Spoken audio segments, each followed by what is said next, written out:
Lapit na pala ang mahal na araw o Holy Week. This coming April 13, ito ay, I think, Sunday. Ito yung full moon. And then, susunod niyan, at the same time, April 13 is yun yung tinatawag na Palm Sunday o Araw ng mga Palaspas. Tapos, Lunes Santo, Martes Santo, Miyerkules Santo, Huwebes Santo, Biyernes Santo, at Sabado de Gloria, at Linggo ng Pagkabuhay. Ako ang Apo Adman ng Templong Anituhan ng Luntiang Agama at ito ang ating pag-uusapan ngayon. So kung mapapansin ninyo, ang Pilipinas ay predominantly ay Catholic, no?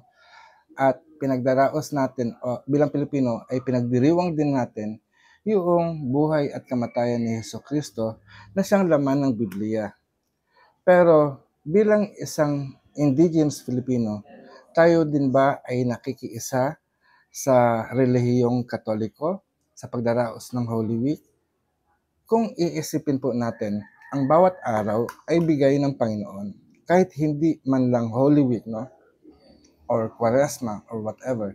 I'm not expert on this tradition. Ay alam nating banal na araw. Every day, it is a holy day for us na ginigising tayo ng Panginoon, binibigyan tayo ng buhay na dapat nating ipagpasalamat. At sa bawat araw ng ating buhay, ay dapat kasama natin ang Diyos. Pero ang nagiging tradisyon ng mga Pilipino, lalo ng Pilipinong Katoliko, ay pumupunta sila sa mga banal na lugar.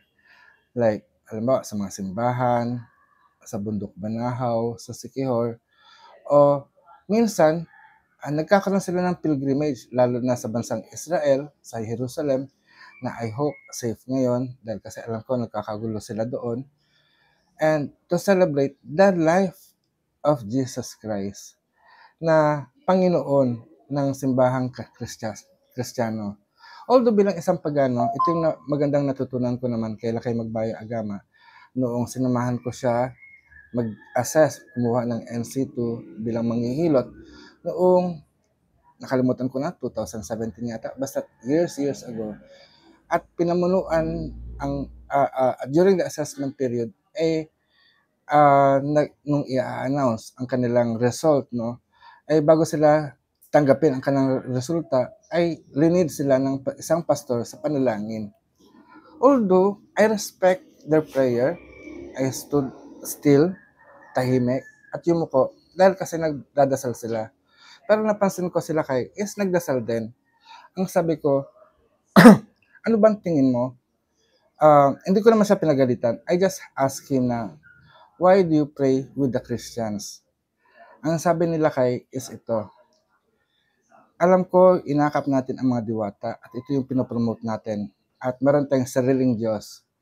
But Jesus Christ and the other gods of the world ay diwata din na kung talagang totoong mahal natin ang diwata, mamahalin natin ang mga Diyos. Dahil kasi ang mga Diyos ay mga diwata din. Kumbaga sa Grego, ika nga, no, ang tawag sa kay ay isang Theophilus. Theo, Diyos, Pilos, mahal. So, mahal niya ang Diyos. So, ang totoong nagmamahal sa Diyos ay hindi sa iisang sekta lang o sa iisang panig lang ang kanyang kikilingan. Kung talagang lahat ng tao ay mahal ang Diyos, sana wala ang diskriminasyon, merong respeto at paggalang sa bawat isa. Kasi ang experience ng God ay very personal. Although, merong ginawang relihiyon para dominahin, kontrolin ang mga tao na ganito dapat ang paniniwala ninyo sa Diyos. Ganito dapat ang pagdadasal niyo sa Diyos. Even nga si Jesus Christ, no? Si Jesus Christ mismo, yung babaeng Samaritano na sabi ni Jesus Christ, bigyan mo ako ng tubig kasi nauuhaw ako. Hindi mo ba ako kilala? Sabi ng babae, ako isang Samaritana o iba ang lahi. At during those period, may batas na bawal makipag-ugnayan ang ibang lahi sa isang lahi. Pero sinabi niya, nagkaroon silang usapan na sabi ninyo, kayong mga Hudyo, ay dapat sambahin ang Diyos sa inyong templo. Pero umaakit kami ng bundok para sambahin ang Diyos. Pero sabi ni Kristo, Jesus Christ, darating ang panahon na ang tao ay sasamba Hindi na siya pupunta sa templo, hindi na pupunta sa bundok para sambahin ang Diyos, kundi sasambahin ng Diyos, ng tao ang Diyos sa espiritu at katotohanan. So napakaganda ang katuruan ni Jesus Christ kung tutuusin, kung kaya't ito yung naakit ang mga tao sa kanyang katuruan at minahal siya. Kahit ako mismo, bilang isang Pilipino, bilang isang pagano, ay mahal ko pa rin si Kristo, no? Kaya nga lang, ang katotohanan na kanyang sinabi ay very liberating. Pero marami pa rin kasi sa atin, no, na umaakap sa tradisyon. But it doesn't mean na ang turo ni Kristo ay maganda, ay kailangan na nating iwanan ang ating pananampalataya. Parang, parang ganito lang eh. Parang hindi natin pwedeng palitan ang ating mga magulang. Dahil ang mga magulang natin ay siyang nagsilang sa atin. Yun ang katotohanan. Hindi porket mas mayaman yung kapitbahay natin, doon ka na rin titira. Hindi. No? Unless tanggapin ka nila. Pero hindi mo pwedeng iwan ang iyong mga magulang, ang iyong yung tao na nagbigay buhay sa iyo or naging kasangkapan para maging buhay ka. Patungkol naman sa mga banal na lugar, no? Lahat ng lugar sa mundo ay banal, no? Kaya hindi tayo dapat malimitahan na uy, mahal na araw na, punta tayo ng simbahan, mahal na araw na, punta tayo ng kabundukan, punta tayo ng Sikihor, punta tayo ng Banahaw at magpanata. Every place in the world, lalo na yung kinauupuan mo ngayon, o kaya kinatatayuan mo, whatever it is a holy place. Banal siya kasi gawa siya ng Diyos. God is the one who create that. Kahit dinevelop na ng tao, ginawang subdivision, ginawang mall, ang lupa na yan, ang dagat na yan, ay galing sa Diyos, gawa ng Diyos.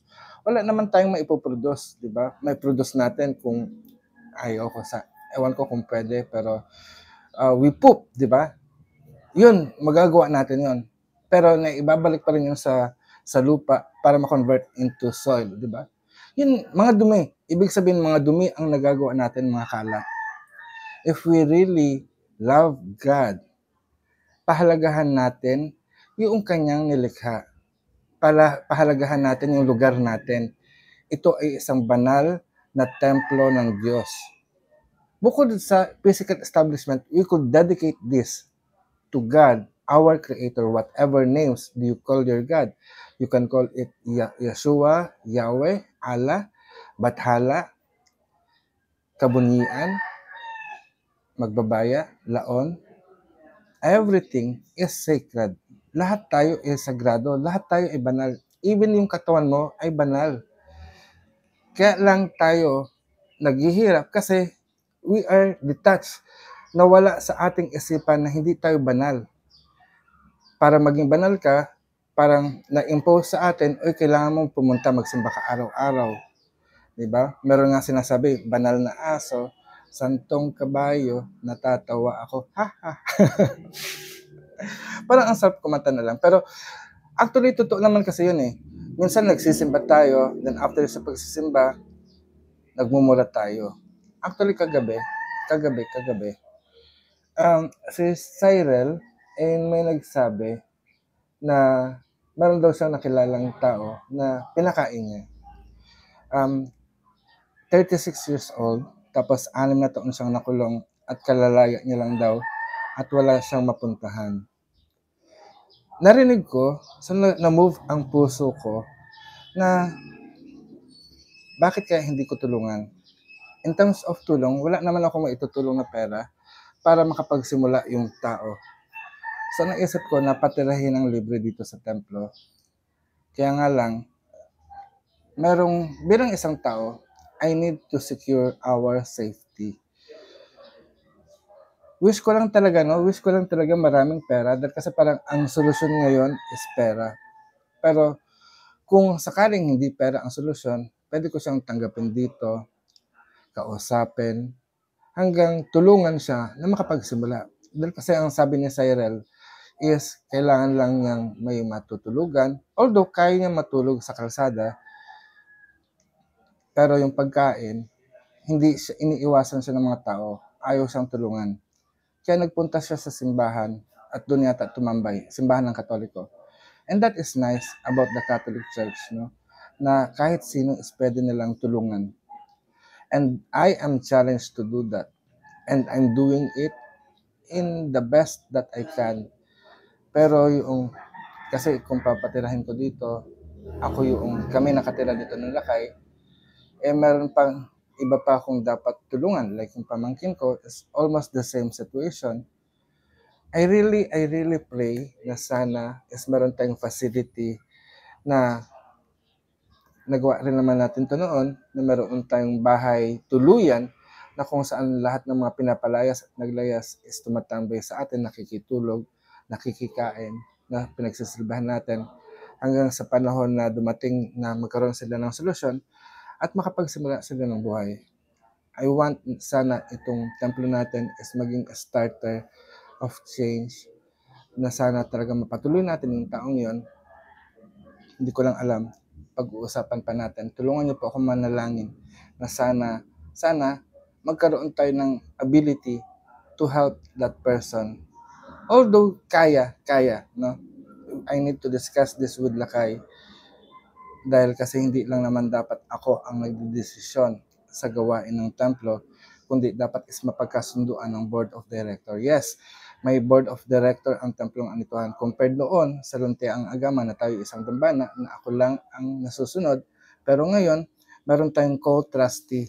Ako at si Lakay ang dapat magdedesisyon ng mga tamang gagawin para share kami sa mga burden and responsibilities, diba?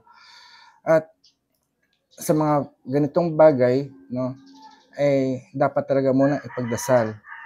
Pero wag nating hintayin naman na talaga malagutan ng hininga ang tao bago gumawa tayo ng aksyon. So, kahapon lang naman naisabi sa atin ni Cyril at maaring gawa natin siya ng aksyon. Kayo mga kalahi, ano bang maipapayo niyo sa akin? Kailangan ko bang tulungan sila? Kailangan lang naman nilang may matutulugan at may makakain. And we can stretch out our budget for another person to feed. Pero after that, siguro naisip ko tuloy, hingan ko na rin yun kung sakali man, tulungan niyo na lang ako dito sa pag-aayos sa ating garden, sa pagtatanim ng mga halaman. At kung magkaroon tayo ng pagkakataon, is magnegosyo, bigyan natin siya ng negosyo na para makaipon din siya at makapagsimula ng panibagong buhay. Sana is maging sisidlan din kayo ng biyaya na makatulong, na magkaroon kami ng puhunan, ng konting negosyo na pagkakakitaan para ma-extend natin yung pagkain natin sa iba pang tao na nangangailangan, at bili tayo ng isa pang higaan, kahit yung foam lang, para may mapanglatag siya at makatulog sa gabi, at ventilation system. So ito po muli ang Apadman ng Templong Anituhan ng Luntiang Agama, nagsasabing mayari na pag-asatin. Paalam.